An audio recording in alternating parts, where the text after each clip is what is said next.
Hai guys, Bos Darling di sini.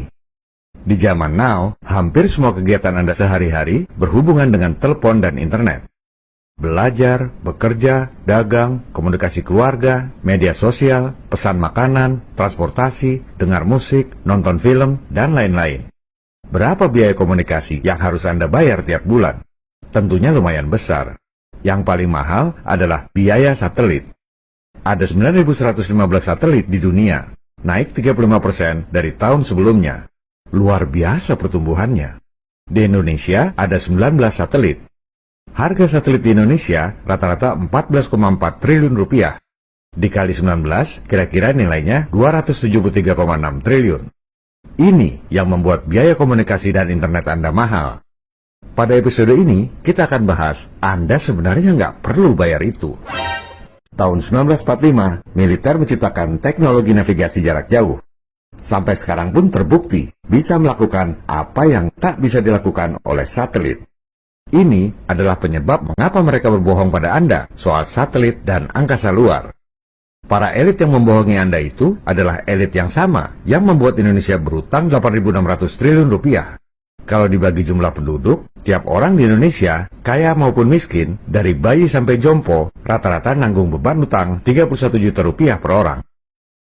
Elit yang sama pula yang membohongi Anda untuk menerima LGBTQ, plandemi, new normal, makan serangga, rupiah digital, dan lain-lain. Ujung-ujungnya, superioritas angkasa luar ini akan dijadikan alat pamungkas untuk terciptanya New World Order. Tatanan baru dunia yang jauh lebih kejam dari komunis. Ini sudah dirancang sejak puluhan tahun lalu, seperti yang dikatakan oleh Presiden Reagan di PBB. Perhaps we need some outside universal threat to make us recognize this common bound. I occasionally think how quickly our differences worldwide would vanish if we were facing an alien threat from outside this world.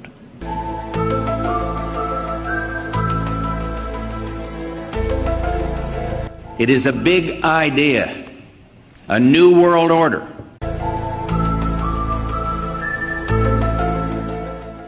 Jadi, kebohongan angkasa luar ini bukan cuma membuat biaya telkom Anda jadi mahal, tapi kekaguman Anda pada kebohongan mereka akan digunakan untuk menekan rakyat sedunia, seolah-olah ada ancaman alien dari angkasa luar, sehingga kita semua harus bersatu di bawah sang juru selamat angkasa luar. One World Government, One World Currency, New World Order.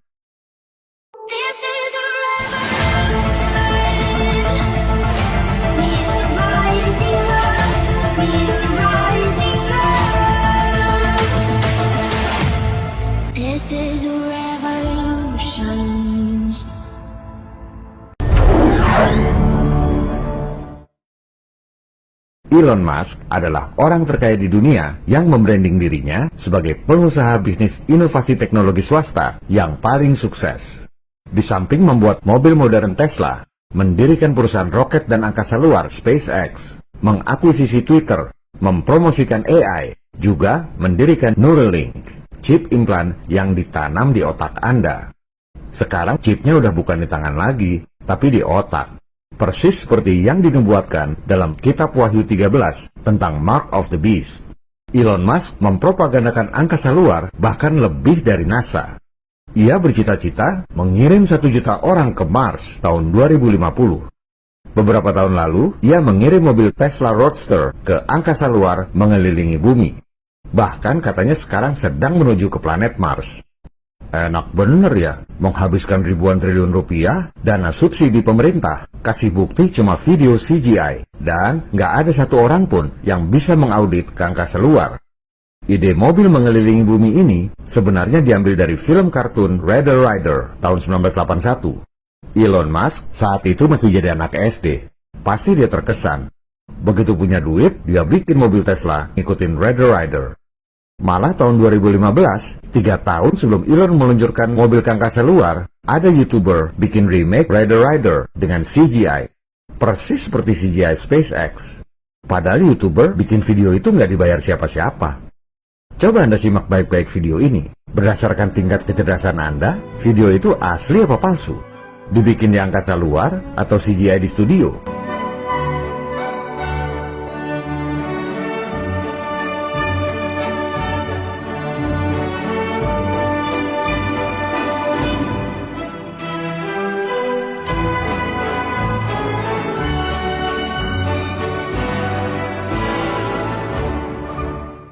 film Hollywood Gravity yang dibuat 6 tahun sebelumnya masih jauh lebih sempurna dan realistik. Pencahayaannya juga realistik. Sutradaranya mau capek, bikin CGI beberapa layer. Setiap gerakan dipikirin, jadinya sempurna. Elon Musk kalau mau nipu mau ya sewa sutradara kelas Hollywood, kenapa? Dipikirnya rakyat itu bodoh banget, pakai efek murahan juga pada percaya. Coba perhatikan siaran berita yang memuji-muji mobil Tesla di angkasa luar. Sengaja saya capture dari YouTube, supaya Anda tahu bahwa aslinya memang begitu, bukan editan saya. Lihat, masa background buminya ada glitch? Kita ulang lagi ya.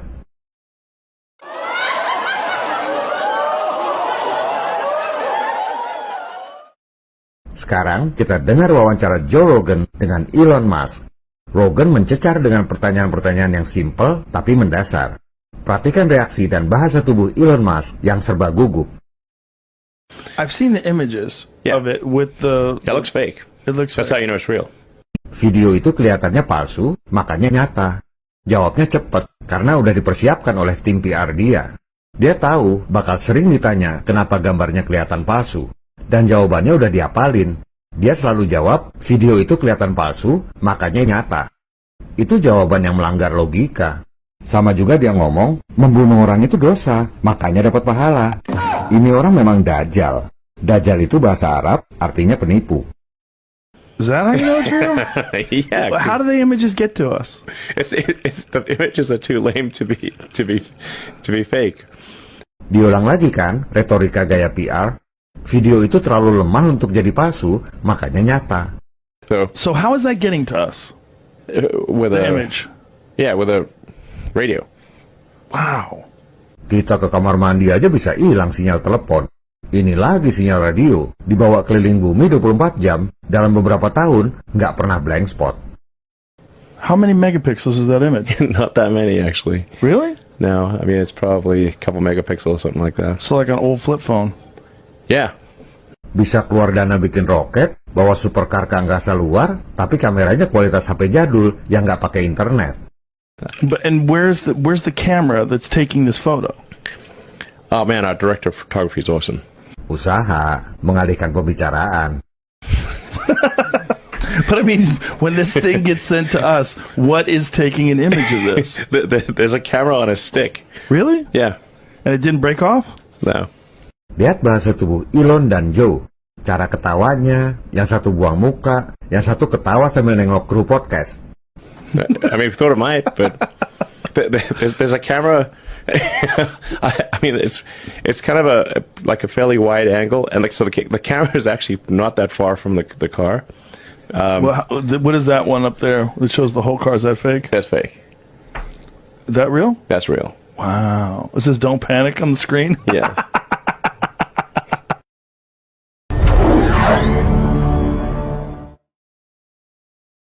Coba Anda ketik di Google Image, satelit. Semua gambar satelit adalah CGI. Katanya ada 9.000 satelit di dunia, tapi nggak ada satupun foto aslinya. Di Google juga ada posisi real-time satelit, lengkap dengan namanya, ketinggiannya, dan lain-lain. Bumi penuh dikelilingi satelit, tapi nggak pernah ada foto atau video aslinya. ISS yang pamer tiap hari mengelilingi bumi, lampu-lampu di darat kelihatan, tapi satelit yang ketinggiannya serupa nggak pernah ada. Katanya ISS ada di ketinggian 408 km. Keren kan gambarnya? Terus yang motret siapa? Anda lihat, ketinggian 408 km segitu. Lengkungan buminya segitu. Kalau IQ tata ruang Anda tinggi, Anda tahu bahwa itu nggak mungkin. Diameter bumi katanya 12.756 km. Dibagi 408 km, ketinggian ISS cuma 3,2% dibanding diameter bumi. Nggak mungkin setinggi itu posisinya. Coba kita buktikan. Buka Google Earth. Ketinggian 400 km itu segimana? Ya cuma segitu panoramanya. 400 km itu cuma jarak dari Jakarta ke Semarang. Nggak mungkin setinggi foto selfie ISS.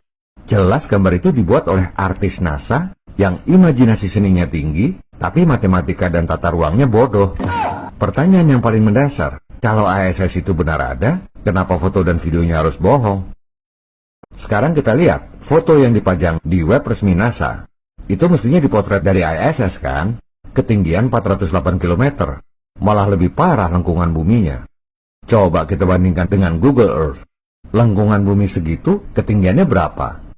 Kira-kira segitu kan lengkungan buminya? Lihat, berapa ketinggiannya? 5.400 km. Itu sih udah 40% diameter bumi, bukan 3,2%. Kalau 400 km ya cuma segitu pemandangannya, nggak bisa buat pamer. Berarti, semua tayangan ISS Live yang katanya ketinggian 400 km, tapi pemandangannya segitu, bohong semua. Dan 9.000 satelit nggak pernah ada satupun di tayangan live ISS, karena susah bikin CGI-nya. Kalau yang paling mendasar aja udah bohong, berarti semua yang menyangkut ISS adalah bohong. Kebohongan yang satu ditutup dengan kebohongan lainnya. NASA adalah kumpulan kebohongan. Apa pentingnya semua ini? Kredibilitas, bos. Bahasa Yunani, credere, artinya bisa dipercaya. Kalau Anda utang pinjol nggak bisa bayar, BI checking atau slick Anda jeblok, Anda nggak bakal dipercaya lagi utang di bank lain. Aki jongkok akan protes, ya nggak bayar kan pinjol. Kalau saya dikasih utang lagi 1 miliar, saya pasti bayar. Ya nggak bisa, omongannya udah nggak laku. Sekali Anda call 5, Anda udah nggak dipercaya lagi. Nggak bisa utang di tempat lain. Seperti kata pepatah, karena nilai setitik, rusak susu belanga. Mau selezat dan sebanyak apapun itu susu. Kalau udah kena racun setitik aja, udah nggak bisa diminum lagi itu susunya. Begitu juga dengan NASA dan SpaceX ini. Sekali bohong, maka kredibilitasnya runtuh. Nggak bisa dipercaya lagi semua omongannya tentang angkasa luar. Begitu juga kebohongan-kebohongan elit global lainnya.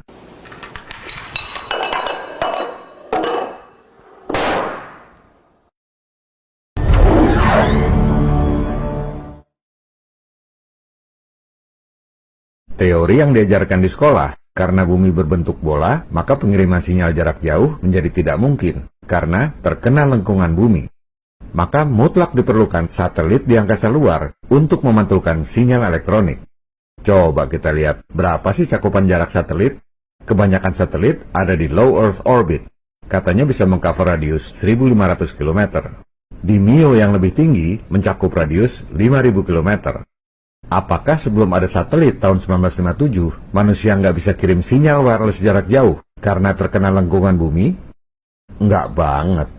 Tahun 1915, terbukti siaran radio di Arlington, Virginia, nyampe ke Paris, nyampe juga ke Hawaii. Padahal jarak ke Paris itu 6.200 km. Harusnya pakai 4 satelit yang daya cakupnya cuma 1.500 km. Ini buktinya. Telepon wireless setara 4 kali satelit tahun 1915. Jarak Arlington ke Honolulu 6.000 km juga. Butuh 4 satelit juga. Itu siaran radio harusnya udah menghabiskan 112 triliun rupiah untuk total 8 satelit. Sebenarnya gratis. Malah dari Washington ke Honolulu bisa telepon wireless 7.000 km, setara 5 satelit tahun 1915. Gratis aja tuh, ini buktinya. Perang Dunia II tahun 1945, MIT membuat teknologi LORAN, Long Range Navigation. Cakupannya 3.200 km, setara 3 kali satelit. Belakangan dikembangkan jadi Enhanced LORAN, E-LORAN.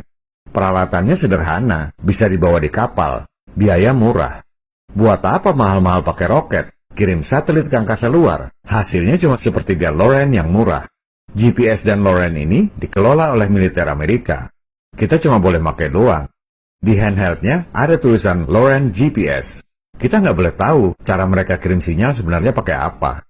Tahun 2017 diterbitkan undang-undang di Amerika untuk menggunakan LORAN di wilayah-wilayah terpencil yang tidak terjangkau GPS. Lah, satelit yang mahal nggak mampu jangkau, maka dipakai LORAN yang murah. Penjelasannya juga lucu. Kalau sinyal GPS satelit terganggu, maka digunakanlah E-LORAN. Terus ngapain pakai satelit? Ini ada artikel dan gambar yang sangat langka. Saya ambil dari National Air and Space Museum. Ternyata LORAN itu bukan cuma kirim sinyal di darat, tapi juga dipantulkan ke ionosfer. Sinyal mantul sendiri di langit, nggak perlu ada satelit. Cara kerja GPS dan LORAN sama-sama dirahasiakan militer. Apa yang bisa dikerjakan oleh satelit, bisa dikerjakan oleh E-LORAN. Apa yang nggak bisa dikerjakan oleh satelit, malah bisa dikerjakan oleh E-LORAN. Terus buat apa pakai satelit yang mahal?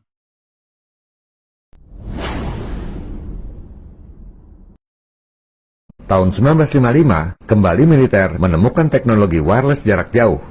Nama sandinya White Alice. Soalnya pertama dibuat di Alaska, yang putih bersalju, dan medannya curam, sehingga sulit komunikasi. Nama teknologinya Tropospheric Scattering, disingkat Troposcatter. Teknologi ini adalah solusi kirim wireless di medan yang curam. Menara transmitter kirim sinyal ke troposfer, dipantulkan sendiri oleh troposfer, jatuh ke menara receiver. Nggak perlu satelit. Sinyal mantul sendiri di langit.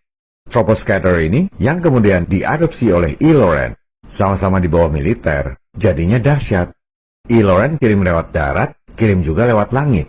Sinyal mantul sendiri di langit tanpa satelit. E. Loren ini rahasia militer, nggak akan ada referensinya di publik. Tahun 1957, militer Amerika sempat bangun jaringan Troposcatter dari Hawaii ke Filipina. Tiba-tiba program di-stop, diganti dengan satelit. Sejak itu, rakyat taunya komunikasi jarak jauh cuma lewat satelit. Padahal, E. Loren dan Troposcatter terus dipakai oleh militer sampai sekarang. Kalau memang satelit bisa diandalkan, kenapa militer sampai sekarang masih terus pakai Troposcatter dan E. Loren?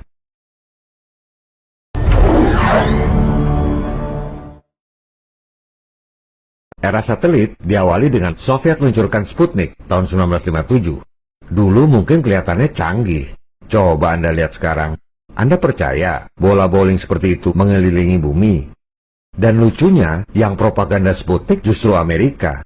Rakyat ditakut-takutin supaya keluar dana untuk persaingan angkasa luar. Maka dibentuklah NASA tahun 1958. Jangan dikira NASA itu bekerja untuk menghibur Anda dengan ilmu pengetahuan. Ini semua settingan militer. Rakyat taunya Amerika dan Soviet bersaing soal angkasa luar. Rakyat nggak tahu betapa mesra dan kompaknya Amerika dan Soviet saat itu. Mereka sama-sama menjelajahi Antartika tahun 1956 dan sama-sama membom nuklir langit tahun 1958. Amerika dan Soviet sama-sama tahu langit tak bisa ditembus. Ini buktinya.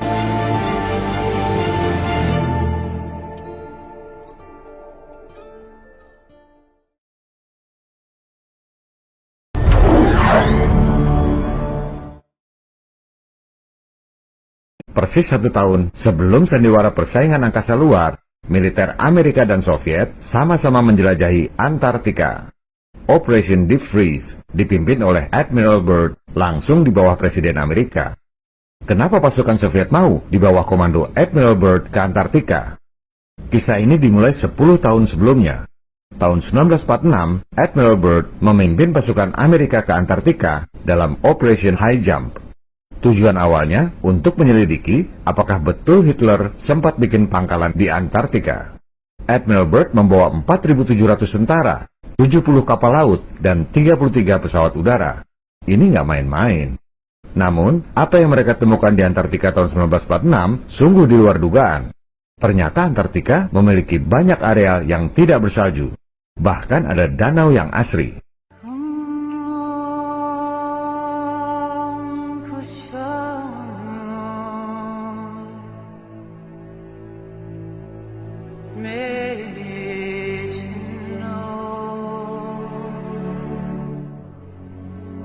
Jika Anda search di Google, tempat paling kering di muka bumi itu di mana? Jawabnya adalah Dry Valleys di Antartika. Berarti Google Map ini bohong, seolah-olah Antartika salju semua.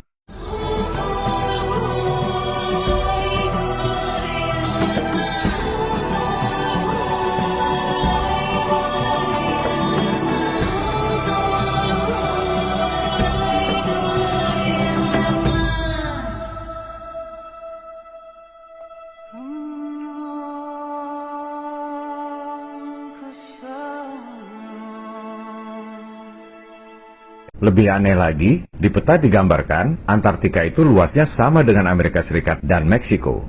Naik pesawat jalan pelan pun harusnya paling lama 3 hari sudah terjelajahi dari ujung ke ujung. Tapi Operation High Jump ini menghabiskan waktu 5 bulan di sana. Dengan 33 pesawat udara, nggak pernah nemu ujungnya. Kompas nggak jalan di wilayah dalam Antartika. Mereka mengandalkan pilot yang berpengalaman dengan menggunakan navigasi alam. Dan ini adalah catatan mereka ketika melintasi Antartika yang tak berujung. Below them now the great polar plateau. Thousands of square miles, barren, flat and white.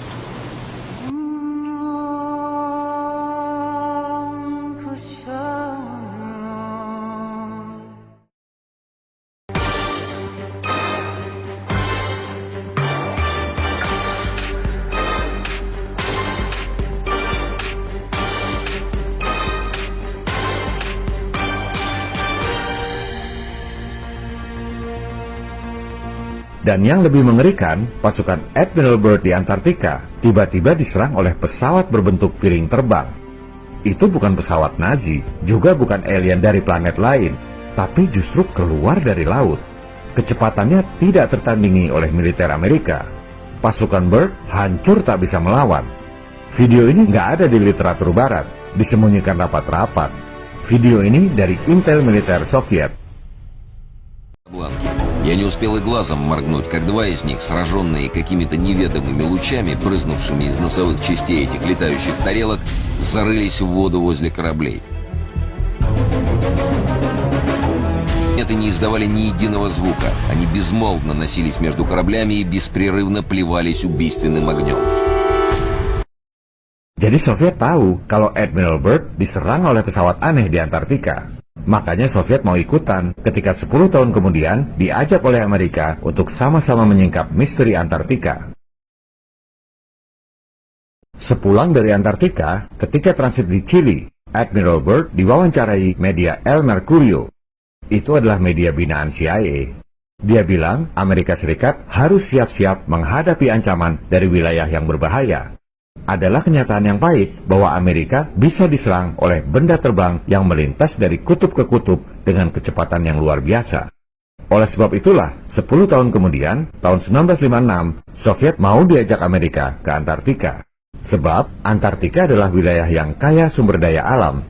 Admiral Byrd bilang, di areal yang nggak tertutup salju, kelihatan ada batu bara tanpa harus menambang dalam-dalam. Cukup untuk memenuhi kebutuhan energi seluruh dunia untuk waktu yang lama. Juga ada minyak bumi dan uranium. Antartika kaya sumber daya alam, tidak bertuan pula. Nggak harus menjajah, bisa dapat areal sebesar itu dan sekaya itu. Jelas Soviet mau ikut di bawah komando Admiral Byrd.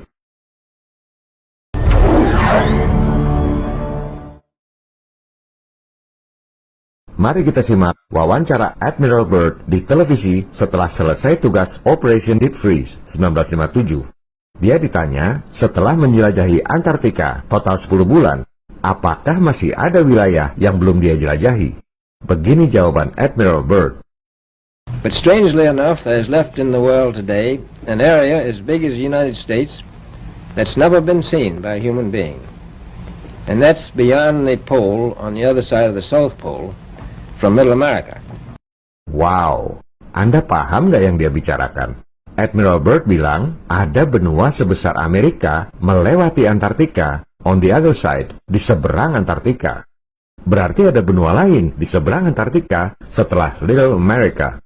Padahal kan Admiral Byrd dari benua Amerika ke Antartika berangkat dari Chili. Dia nyampe ke Antartika, terus ke selatan, dan nyampe ke Little America. Posisinya di sini.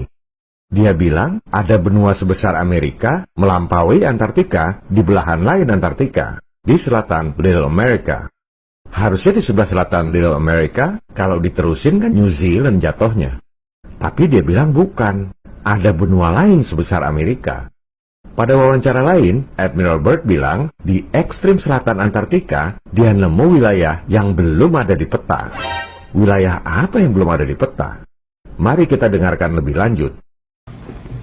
And I think it's quite astonishing that there should be an area as big as that unexplored. That's a tremendous So challenge. there's a lot of adventure left down at the bottom of the world. Bayangkan, Operation High Jump dan Deep Freeze, masing-masing bawa 4.000 tentara, 33 pesawat terbang, 2 kali operasi militer, total 10 bulan. Kesimpulannya, masih ada petualangan yang tersisa di bagian bumi paling bawah. Di selatan Antartika itu apa? Kan nggak ada di peta.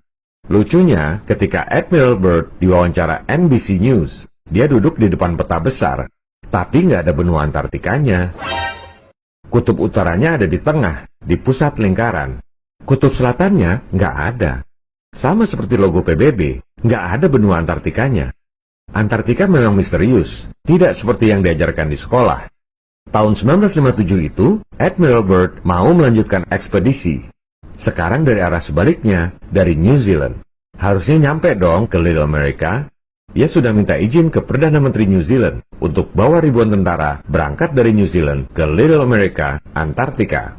Pasti dikasih, orang Admiral Byrd langsung di bawah presiden. Namun, apa yang terjadi? Beberapa bulan setelah wawancara televisi itu, Admiral Byrd wafat. Disebutnya sakit jantung. Ini sangat mencurigakan.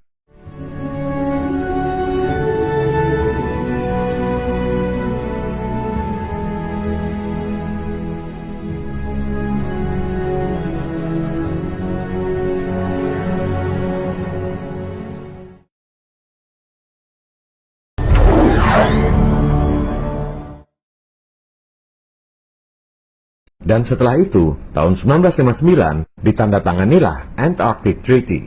Antartika jadi wilayah terlarang, dikuasai oleh 12 negara, bagi-bagi kapling di sana. Orang hanya boleh pelesir di tempat-tempat tertentu di pinggiran Antartika. Bagian dalamnya hanya para elit yang boleh eksplorasi. Rakyat nggak boleh tahu, bahkan peta pun dibohongi. Buat apa Elon Musk propaganda kirim 1 juta orang ke Mars? Itu ada wilayah sebesar Antartika, ada yang hijau berdanau, ada yang gersangnya seperti imajinasi planet Mars, ada batu bara, minyak, uranium, air pun nggak kurang. Kan nggak masuk akal sok pindah ke planet Mars. Apa untungnya mereka bohong? Proyek fiktif, bos. Keruk anggaran ribuan triliun, merampok duit rakyat lewat biaya tinggi telekomunikasi, sekaligus pengalihan isu supaya nggak ada yang ngeributin Antartika.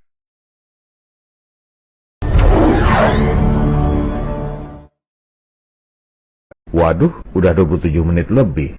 Baru separuh jalan. Kita sambung ke episode 45B aja ya. Kita akan bahas detail kekompakan Amerika dan Soviet sama-sama membom nuklir langit tahun 1958 sampai 1962. Mereka sama-sama tahu bahwa langit tak bisa ditembus. Ini berkaitan juga dengan meteor yang kalau Anda perhatikan selalu menabrak sesuatu di langit sebelum turun jadi serpihan kecil ke bumi. Saintis sebenarnya tahu bahwa ada perisai yang nggak kelihatan seperti Star Trek melindungi bumi. Meteor aja yang sedahsyat itu hancur, roket nggak akan bisa lewat, tapi mereka pura-pura nggak tahu aja. Yang penting rakyat ketipu. Kita akan bahas kebohongan NASA dari tahun ke tahun. Di tahun 60-an itu, bohongnya kelihatan banget. Kebangetan kalau Anda percaya dagelan seperti itu nyata. Kalau memang benar bisa ke angkasa luar, buat apa bohong? Kebohongan-kebohongan dari awal itu ditutup dengan kebohongan dari waktu ke waktu sampai sekarang. Awam akan bilang, HP kita aja terhubung satelit, masa bilang satelit nggak ada? Kita akan bahas bukti-bukti yang tak terbantahkan. Sebenarnya internet dan GPS itu pakai alat dan teknologi apa? Semua adalah tipuan untuk menguras kantong Anda. Biaya telkom Anda harusnya tidak semahal ini. Viva Republik Indonesia. Salam People Power.